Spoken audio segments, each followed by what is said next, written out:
Good afternoon, this is your friendly neighbourhood weeb, the Eisenberg here. Or should that be good evening? One of the two. Episode 3 was quite good. It had a mix of a kind of trying to outsmart this guy here, like the primal guy. Because he says to Senku, does he intend to bring everyone back, including the grown-ups?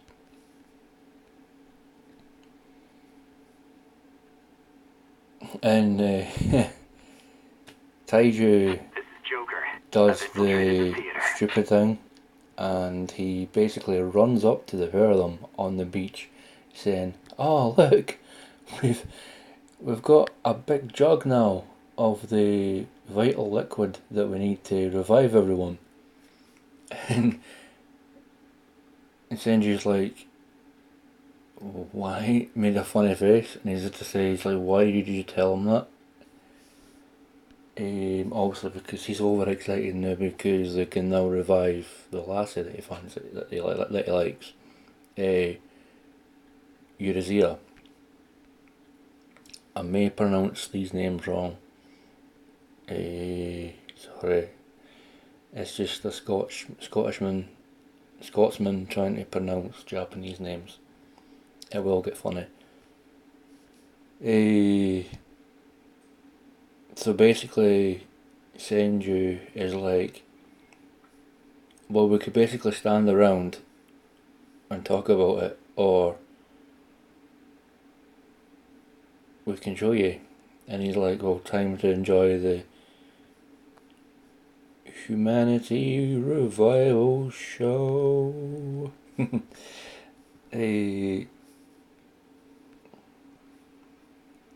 Sorry, that's just a screenshot of my favourite part of the cool visuals that they've got in the anime. Because I think what it does is it basically shows that no matter what's happening, Senju here is always thinking, like 10 steps ahead, if you know what I mean. But it kind of shows me in a way, I don't know if any user picking up on this as well, but it shows that because he's so smart, it shows that he's alone. No matter if he's like surrounded by friends that get what he's talking about, that he also feels that he's so brainy that there's no one on his level, if you know what I mean. That's what I'm just getting though from the way he's standing here. I might be looking at it too much, but hey yo. And then we come up to the titles. Weapons of Science. And obviously this is them getting ready to revive Yuzuria. I'm just gonna call her Yuzu from now on.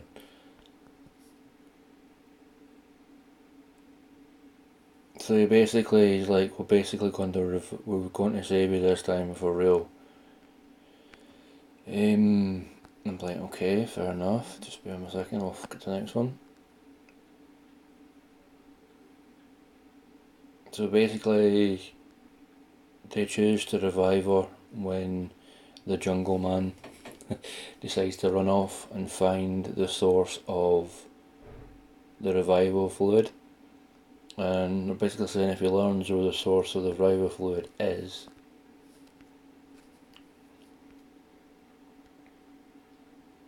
he's basically going to take it into his own hands and decide who he wants to revive. Now you see this picture here, it's of like petrified kids and the mum and dad. And he's like, you're thinking with this kind of like look on his face, you're like, okay, maybe he deemed them worthy, and he likes the look of this, and he's going to use the stuff that he got to revive them. But sad to say that I'll let you read this. Just wait a second. He has a flashback. I think he has a flashback to when he decapitated this guy by punching his head off his body. So he basically destroys that family for no apparent reason. And I'm like, why the hell did he do that? And basically Senju saying that because they're formulating a plan now, it's making it more exciting for him to revive the rest of the human race before Jungle Man comes back.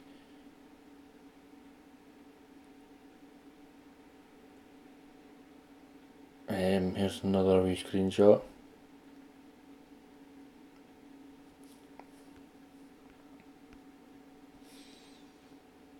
Obviously that's when Jungle Man gets back. And Senju doesn't want to tell him that they've revived the lassie. And basically Senju's saying this guy's a nice guy, but he's also a murderer, because this is what he done to the family in the valley, down from the laboratory. I mean, there's no reason for him to do this, but it's kind of weird because this character here, he's like all nicey to their faces, and then he just goes out there and brandishes like justice. I mean, kind of confusing his motive, like.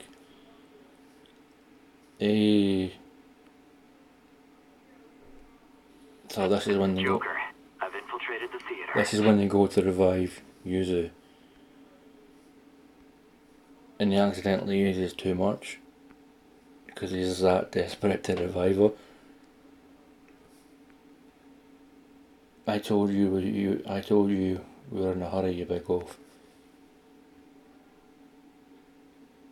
And it's like, well, they had to revive her and basically tell her what was happening, because they formulated a plan where they would, he just jumped it all over her, meaning that it would obviously take longer for her to revive, but he was thinking if he puts more on, it'll take a shorter time.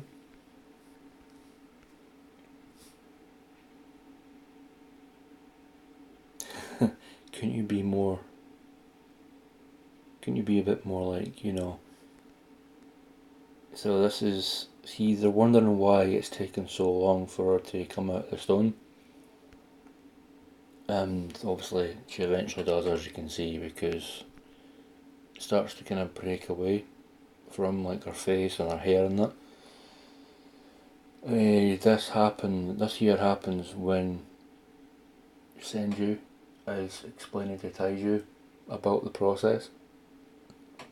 Taiju's like, whoa, that is really complicated.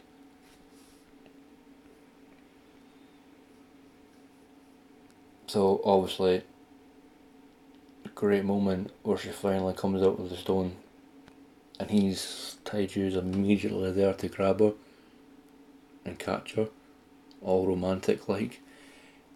But what spoils this scene is Senju's right in the background, just looking at them going, okay.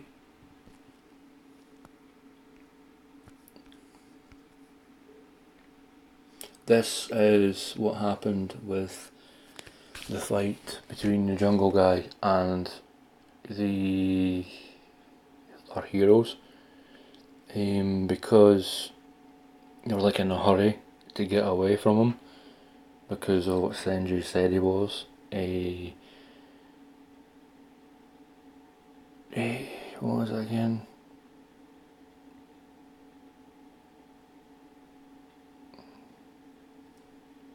Senju brings out a secret weapon, a crossbow, and fires it, but not from the angle he fires it. You're thinking he's going to fire it right at Jungle Man, but what he does is he fires it in such an angle that it skims past Taiju and past Jungle Man, just and no more. Obviously makes Jungle Man like dodge it.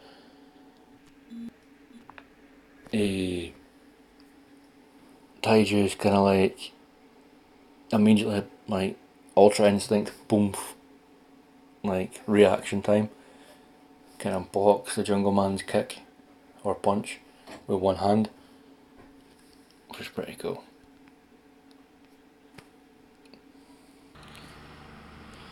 Right, oh, sorry, I've kind of flipped it the wrong way.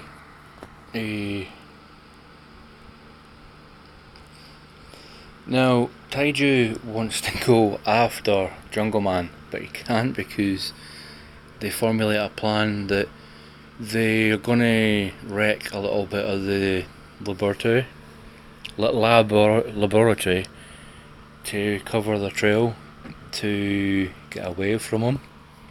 So what they do is they do that, and then they just head off to said to this place. Can't remember what it was called, but they eventually get there after 2 marathon lengths. Basically, they walked 2 marathons. And they get there, and it's near a Buddha statue, and obviously Yuzu, she starts crying, and immediately with Taiju, he's like, who made you cry?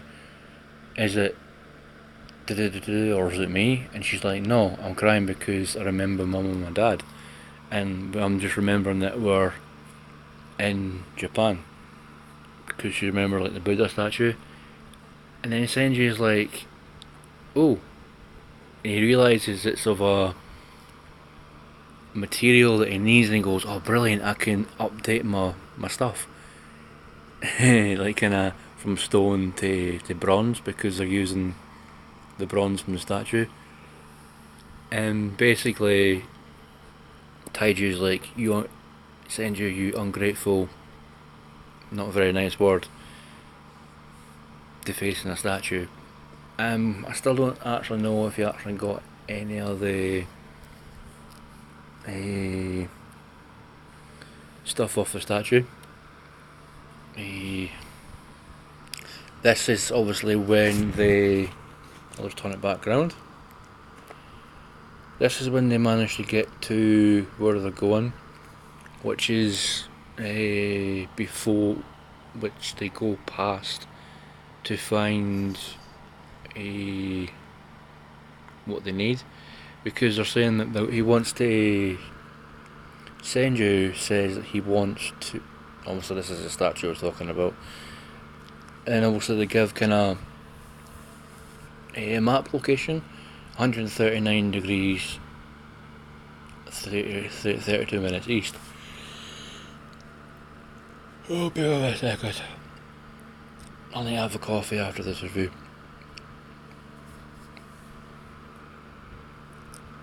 Aye, this is part of the journey, obviously.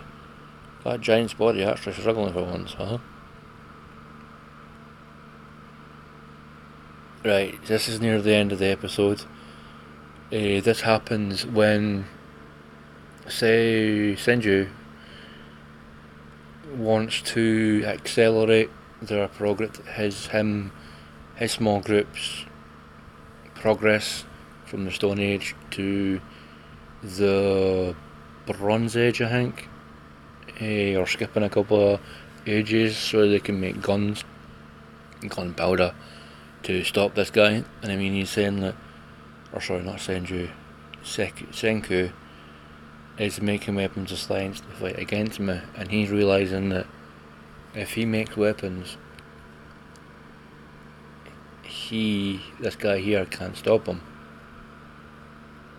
Because you can tell from all the way through this episode that it was a race to the gunpowder, the sulphur from the volcano area where the hot spring is, where they are now. So basically, what he wants to do is warp 1998 700 years ahead in civilization to basically jump from the Stone Age all the way up to an age where they made guns. I can't remember what age that was because I'm not that good with history.